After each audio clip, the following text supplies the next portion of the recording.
What is going on, guys? I'm in the garage with the Miata. I know it's been a while. I haven't picked up the camera at all lately. Been doing a lot of work to it, but just kind of been working on it. So a lot of you know I've been chasing the problems I've been having with this thing, where I just don't think it's as fast as it should be. And you know, I've made some changes in the past couple weeks. The last pass I made at the track, it popped a code saying it ran out of injector duty. Well, in my head, I was thinking there's no way I'm out of injector. So I went and increased my fuel line size. So now I'm actually feeding the engine with a -10 feed, splits to 8s on the rails. I got a new Magnafuel regulator. It's an 8 return back to the trunk. And as you see in the trunk, the 8 return comes here. The 10 feed actually starts at the pump. You can see on there. So I'm actually feeding the pump with a number 12. So this fitting here, from here to here is a 12. And then from the filter to the pump is a 12. But then from the pump to the rails is a 10. One of the other modifications I did, as you saw in the last video at the fabricators, I took off the radiator fill port, which is now here. Reason being is when I was driving it for long periods of time, when the fuel levels start to get low, I felt the tank, and obviously the coolant's at 200 degrees. My fuel was coming at 200 degrees, and it started driving like crap. So I don't know if it was vapor locking the fuel or whatever, but I realized that was a bad idea to have. So I took it off. It's now mounted on the side, so that's cool there. So a couple other things we've done since is I ended up getting a new torque converter. The one that I originally had was a friend's that he sold to me. It worked well in the car, but moving forward, there was room to be had as far as streetability and coupling down track. And I also needed just a little bit more help spooling the bigger turbo. So we made a change to a new converter. And then also, lastly, pulled the rear end out. It used to have a 327 gear in it. It now has a 308 gear. So better for highway. And then once I actually start going fast, it'll help me go faster mile per hour wise. I won't be speed limited. So digging with the car, we've now ventured into, you know, checking push rod length. I've checked the cam degree. We've checked everything, and we just haven't been able to find out why the car has not been performing well. The last pass, in my opinion, it performed well, was the third pass with this new turbo. The car went 10.7 at 129.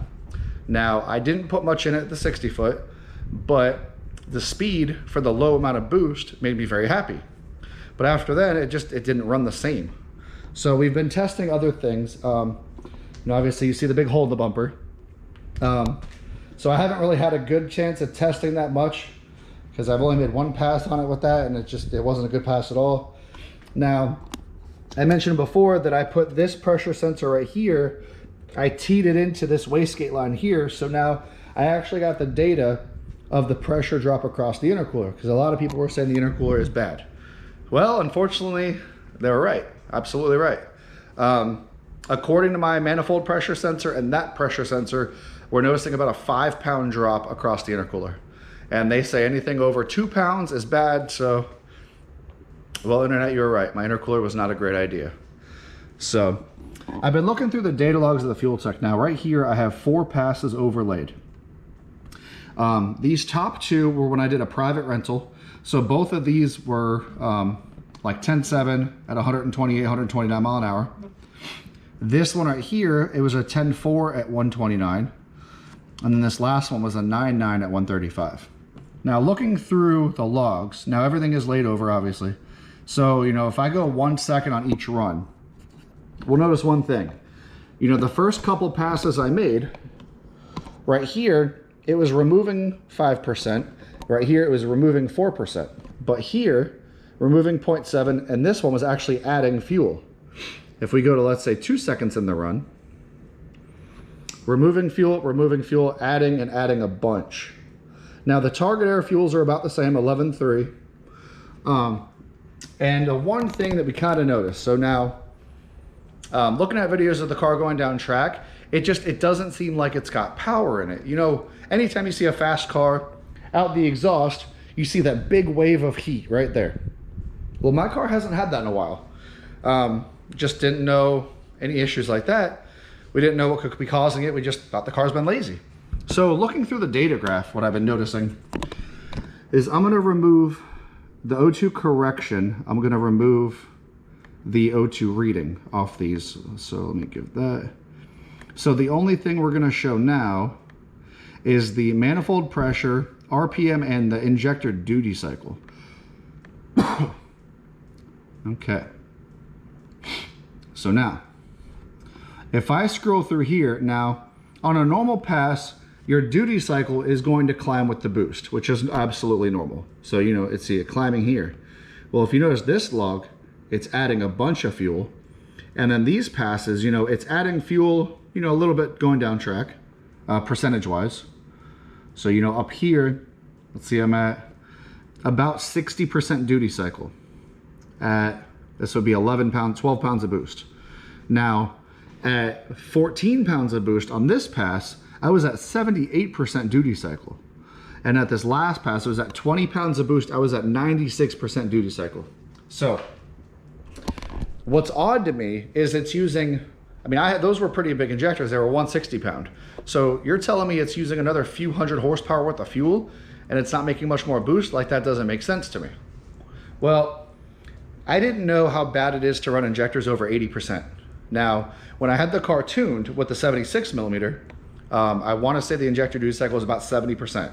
So I was already flirting with that 80% line right there. Putting the bigger turbocharger on, it got worse. Well, so what I'm actually thinking now is, now I have a really nice ECU, I have a fuel tech in the car. And like I said, if I put a target for an air fuel ratio, it will correct my map to meet my target air fuel ratio. Well, the O2 sensor doesn't know how many injectors are actually firing because there's only one O2 sensor. So I kind of have a theory now where during the run, it's dropping out injectors. Because of the high duty cycle, it might be overheating the injectors and shutting one or more than one down during a pass, which kind of explains a lot. If I'm still meeting the same air fuel ratio, but it's needing that much more injector duty, to me, it feels like the other injectors are keeping up for the slack. So after just making all the fuel lines bigger, I actually just got a package in today. Guys over at Snake Eater Performance, and they actually sell, you know, matched sets. They flow match everything, and they actually give you the table of what it flowed. These are now 210 pound injectors. As you see, I already have these 4 installed.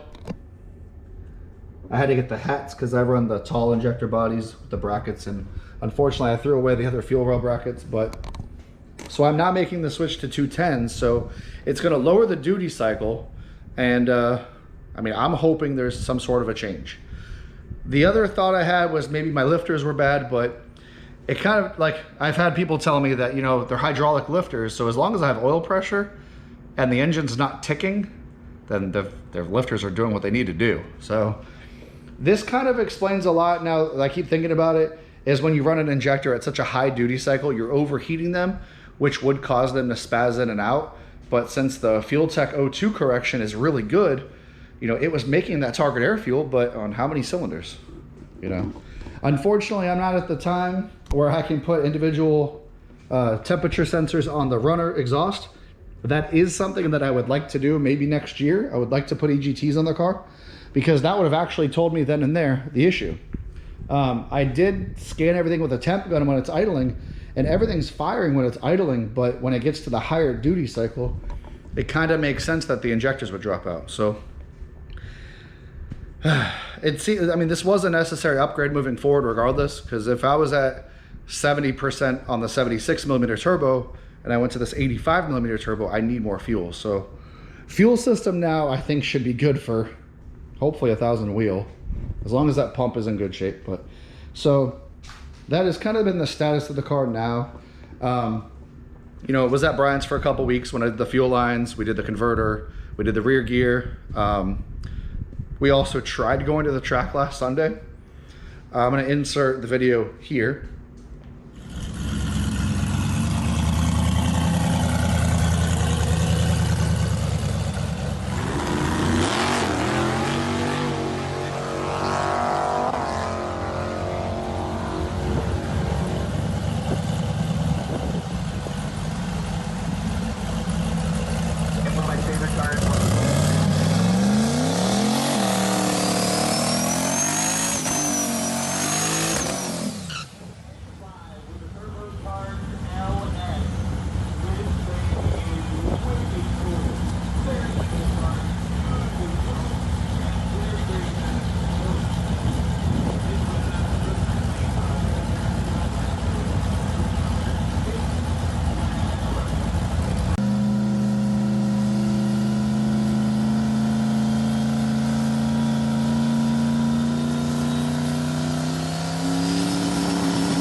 Okay, so now you saw that trip to the track was an absolute fail. So being inside the car, now the car took forever to get up on the two-step. During the burnout, it actually threw the code for the injector duty cycle, which I was kind of a moron for trying to continue the pass, but that's just me. I make very dumb mistakes all the time. So I still tried making a pass. As you heard, it took forever to come up on the two-step. And then, you know, going down track, you can hear it change pitch like 1.8 seconds out in the run. Not even, I think 0.8. I'm gonna pull that pass up right now. So it actually, it did not sound right. Now in the car, I did not hear it drop a cylinder. But when I look at the data, which I'm about to show you now, you know, manifold pressure, and let me go down here to my duty cycle. So now, during that pass, I mean, it took absolutely forever to come up on the trans brake. So from the start of me flooring it to when it was at boost, I mean, I was all of 12 seconds, which was entirely way too long. And I put a lot of heat in the car by doing so. But then going to the pass, you can see at 4.5 seconds out, we hit 100% duty cycle on the injectors. And that's after we put the new fuel system in with the new fuel lines and whatnot. And we actually increased my base fuel pressure 10 pounds. But it hit the code for injector duty cycle again. And that was that. So the one thing looking at this data now, if I look at the O2 correction, it completely peaked out at 20% correction, which is unlike the tune. The tune's pretty good. But now seeing that it peaked at 100% duty cycle, and it didn't make sense. Because I've made passes before at the same boost level. I mean, this was only 17 pounds of boost. So this is kind of what threw the red flag on me as far as what the deal is with the car making no power. And I'm hoping this is really it. Unfortunately, I haven't been able to go to the track and test the car. But this is the first pass with a new converter. Now you can see the RPM. Let's turn off O2 sensor. Now let's turn off manifold. So you see the green line right here. When I released the trans brake, it was at 4,300 RPM. Actually, no, I'm sorry. 4,300 was my target RPM. And you can see it left really nice, and it actually lost RPM here, and that's the coupling phase. Now, I also kind of think this is when it dropped the cylinder, and then it came back into power. Unfortunately, I'm not going to know that until the next time we go to the track, which I am hoping will be, you know, this coming weekend. You know, yesterday or Thursday, I didn't really do anything. Friday, got the injectors in, and then tomorrow is Saturday, and I'm actually hoping to go over to Brian's house.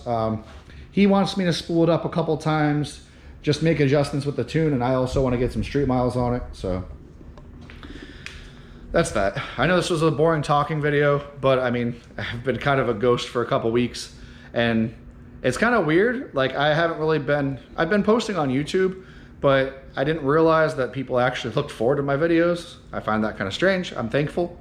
So I had a couple people reach out to me and said, dude, where's your videos? Like, we haven't seen any updates. And so I apologize. This is my update, and I'm hoping to bring you more in the coming future. Like I said, I just got to put the car, basically just put it back on the ground because I have it on my little wheel dollies. Put the new injectors in, get it running, adjust the tune a little bit, and hopefully we are going to have a better luck next time.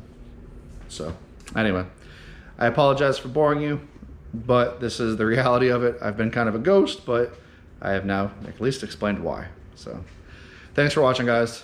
I will hopefully see you tomorrow.